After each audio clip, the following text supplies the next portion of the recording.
Itu malaikat yang kita namakan kiraman katibin, yang menemani hidup kita dalam bentuk mencatat seluruh amalan kita. Seterusnya, a'udzu billahi minasyaitonir rajim. Lahu mu'aqibatum min baini yadayhi wa min khalfihi yahfazunahu min amrillah. Baik, sahabat catat sedikit di situ. Tulis itu malaikat hafazah. Di sana ada sejenis malaikat yang bertugas menjaga keselamatan orang-orang yang beriman.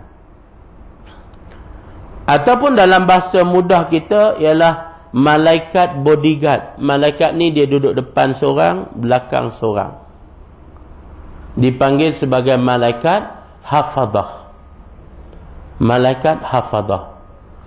Malaikat hafazah ni dia menjaga keselamatan seseorang dengan arahan dan perintah Allah. Maknanya tak semua orang ada malaikat hafazah ini. Sebahagian sahaja. Iaitu orang-orang beriman, bertakwa kepada Allah, ada malaikat hafazah ni menemani dia. Terutama orang yang berjihad ke jalan Allah, maka ada malaikat hafazah yang menjaganya. Sebab itu waktu malam kita nak tidur, Nabi suruh kita baca ayat kursi. Bila kita baca ayat kursi, kita tidur nyenyak, maka Allah akan utuskan malaikat ini, malaikat hafazah, menjaga keselamatan diri kita, rumah kita, harta benda kita sampai subuh. Sampai subuh dia akan jaga keselamatan. Inilah yang kita panggil malaikat hafazah. Malaikat hafazah. Malaikat ini bertugas menjaga keselamatan diri orang beriman. Sebab itu sahabat-sahabat yang dirahmati Allah, orang yang macam ni hantu tak ganggu. Hantu nak kacau macam mana? Hantu nak mengusik macam mana? Malaikat depan satu, belakang satu. Cari sakit nak kacau. Yang tak ada malaikat hafazah ni yang hantu kacau. Ya, orang cerita pokok tu apa keras begitu, begini. Kalau orang yang lalu tu di hadapannya malaikat hafazah, di belakangnya malaikat hafazah, jin ni nampak malaikat hafazah tadi, dia tak akan ganggu apa-apa. Dia buat dono je. Dia relax atas pokok tu, diam je. Elok lepas mari hak lain pula, tu dia kacau. Ini penting ni, malaikat hafazah. Ada malaikat, kalau yang kiraman katibin ni kiri kanan, yang ni kerja dia menulis, yang kanan tulis, yang kiri tulis. Hafazah ni dia duduk depan satu, belakang satu. Dia buat apa? Jaga keselamatan kita. Yang ni istimewa. Selesai. Dan firman Allah lagi, am yahsabuna, apakah manusia menyangka anna la nasma'u sirrahum wa najwahum, apakah manusia menyangka kami tidak mendengar bisikan mereka dan rahsia-rahsia mereka? Bala, tidak, setidak-tidaknya, bahkan wa rusuluna ladaihim yaktubun, malahan di sisi mereka ada utusan kami, iaitu kiraman katibin, yang menulis seluruh apa yang dilakukan. Sahabat sekalian, di dunia bila kita buat kerja Islam, kita dizalimi. Tetapi kezaliman yang dilakukan kepada kita itu berbayar berlipat-lipat kali ganda di akhirat nanti. Kalau gitu, kezaliman yang dikenakan kepada kita tak rugi apa-apa. Sebab kezaliman tu berbayar. Ya, berbayar. Mursi dan ikhwan yang kena tangkap, kena seksa, kena penjara, mereka masuk syurga dengan itu sahaja. Mereka masuk syurga dengan ujian itu sahaja. Sahabat-sahabat yang dirahmati Allah, sebab itu kita pun kena faham bahawa kewajipan kita bukan sekadar kutiba alaikumus siyam. Kewajipan kita juga berbunyi kutiba alaikumul qital. Kutiba alaikumus siyam, wajib puasa Ramadan. Kutiba alaikumul qital, wajib berjihad ke jalan Allah. Bila kita berjihad ke jalan Allah, penginayaan yang kita terima daripada musuh kita, kita tak rugi. Semuanya berbayar. Tapi bukan di sini, di sana. Sebab tu jalan mudah ke syurga zaman kita ini ialah al-jihadu fi sabilillah. Sebab boleh teliti dalam Quran, jihadlah yang Allah tawarkan syurga. Yang lain tidak ada tawaran syurga. Baik, selesai itu.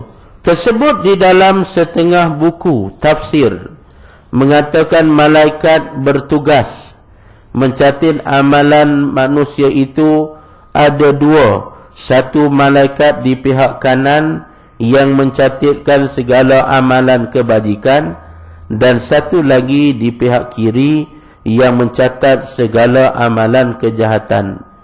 Dan ada dua orang malaikat lagi, satu di pihak hadapan dan satu lagi di pihak belakang, iaitu malaikat hafazah tadi. Dengan demikian berarti seorang manusia berada di antara 4 orang malaikat. Seorang manusia, kiri kanan kiraman katibin, depan belakang malaikat hafazah. Itu baru tengok itu, belum lagi malaikat-malaikat yang lain. Sebab tu bila sahabat tanya, ustaz datang seorang kah? Saya nak jawab ramai, sahabat heran tak? Tapi bila sahabat dah mengaji hari ini, boleh jawab ramai lah. Ya, tapi bila sahabat tanya seorang kah? Seorang.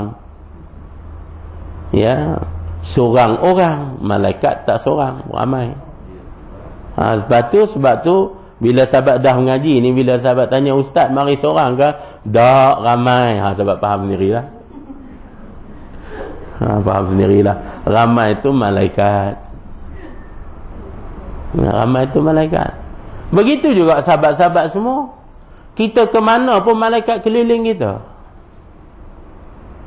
Sebab itu kalau kita orang yang disayangi oleh Allah, malaikat ni akan meraihkan kita. Tapi kalau orang tu dibenci oleh Allah, malaikat itu akan melaknati orang tu walaupun dia temankan orang itu.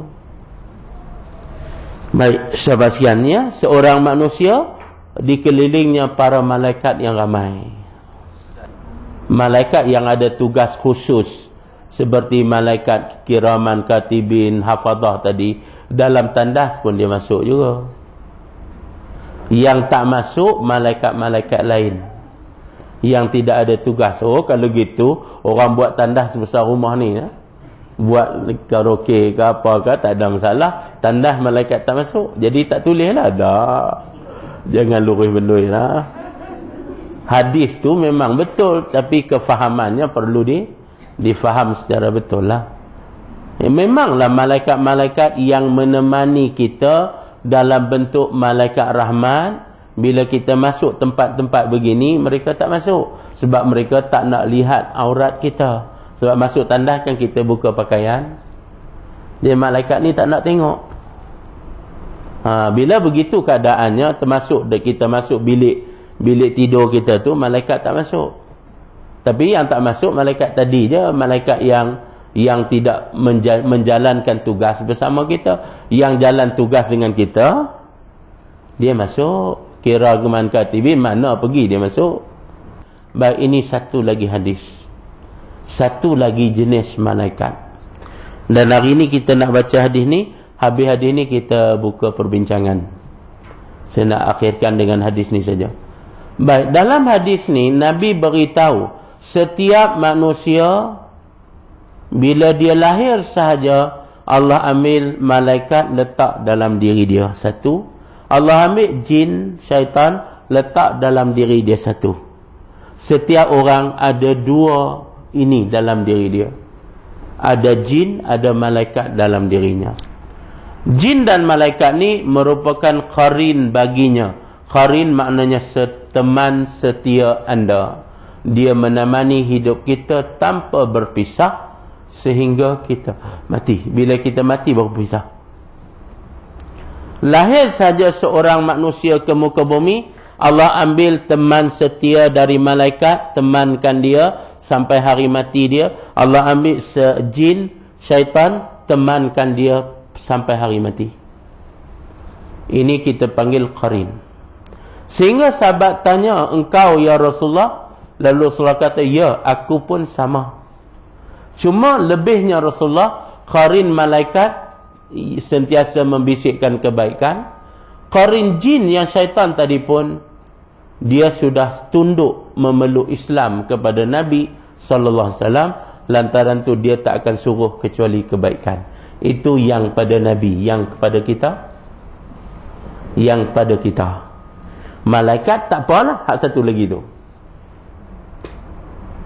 Sebab itu sahabat, bila kita duduk gitu, tiba-tiba datang ingatan. Ingatan ni dia datang dari dua sumber ni saja. Sama ada malaikat atau jin tadi. Ingatan malaikat benda ma'ruf, ingatan jin benda mungkar. Duduk saja-saja kita teringat, oh petang ni ada kuliah, itu malaikat yang memperingatkan kita. Tapi duduk saja-saja tiba-tiba teringat benda maksiat, itu syaitan punya. Baik, semua orang tanpa kecuali. Kalau gitu sahabat lihat tadi berapa dah malaikat? Tadi 4, ni tambah 1, 5 dah. Bila kita bincang betul-betul, rupanya seorang manusia dikelilingi oleh ramai malaikat. Bukan 5, 6, 10 dah, ramai malaikat. Tu belum lagi rombongan malaikat Rahman yang menemani kita, yang tak masuk tandas tadi. Rombongan malaikat Rahman, tu lagi ramai. Tapi semua benda ni kita tak nampak dengan mata kasar, tapi kita nampak dengan mata hati. Dua qarin dalam diri kita. Dua ni bertembung. Ya, dua ni berlawanan. Mengajak kita ke pihak masing-masing. Qarin malaikat ajak kita buat baik, qarin jin ajak kita buat jahat. Maka yang ini terpulang pada kita. Kita layan malaikat, tak layan jin, kita jadi sebaik-baik manusia. Kita tolak malaikat, kita layan jin, kita jadi sejahat-jahat manusia.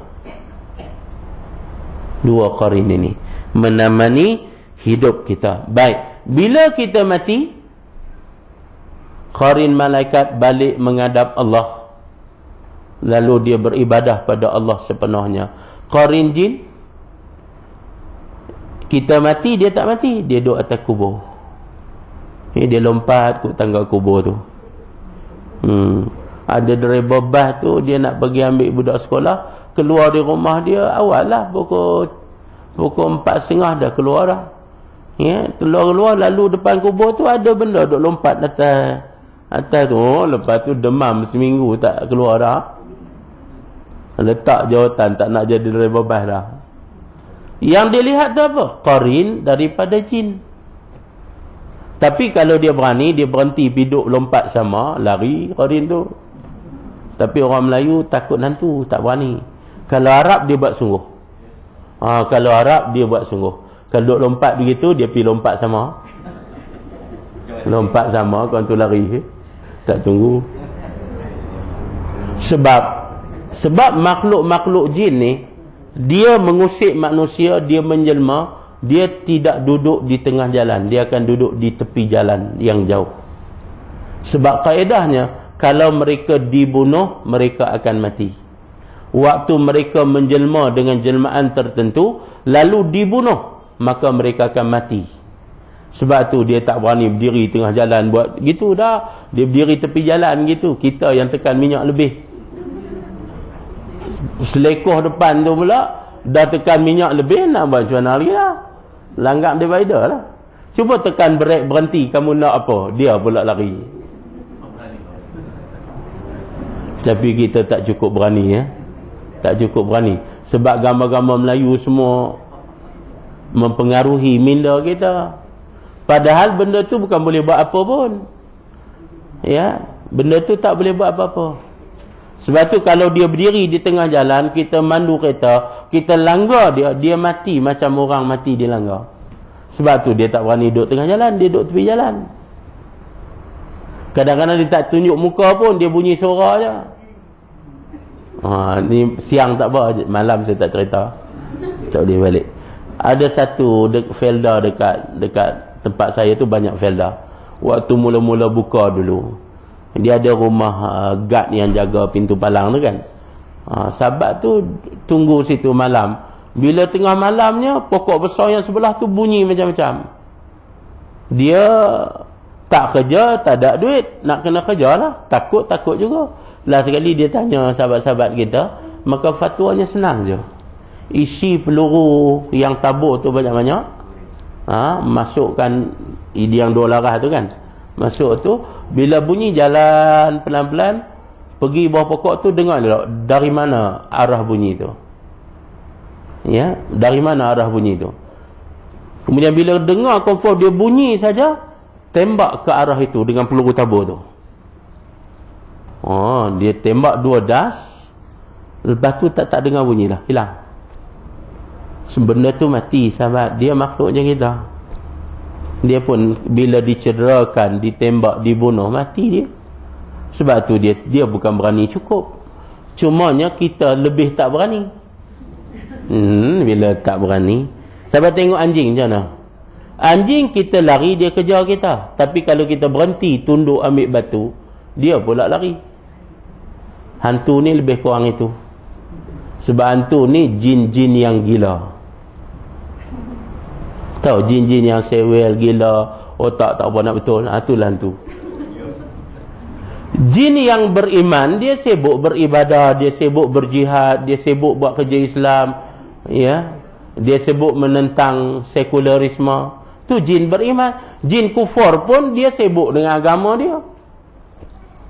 Haduk jalan rata ni tak apa sihat. Sebab tu jin ni mukallaf macam kita. Bila mukallaf macam kita, dia macam kita betul. Kalau jin tu Islam, dia sibuk dengan perjuangan Islam. Ramadan ni dia sibuk dengan tarawih. Waktu mana dia nak pergi ngusik orang? Ya, yang hak jahat pun dia sibuk dengan agama dia, dia sibuk dengan sekular dia. Dia sibuk dengan tunjuk perasaan anti Mursinya. Tak ada masa juga dia pun. Jadi hak mana yang duk kacau orang ni? Hak kacau orang ni hak tak berapa sihat. Jin gila, hak tu yang kacau orang. Jadi sahabat sekalian, kita sampai situ hari ini. Jadi setiap dari kita ada qarin yang menemani kita. Qarin malaikat, kita meninggal dia balik menghadap Allah. Qarin jin, umur dia panjang, maka dia tidak balik menghadap Allah. Dia teruskan kehidupan dia sampai mati. Dia teruskan kehidupan dia sampai mati. Baik, pada hari akhirat nanti, kita bangun dari kubur ke padang mahsyar, menghadap Allah bersama dengan qarin ini.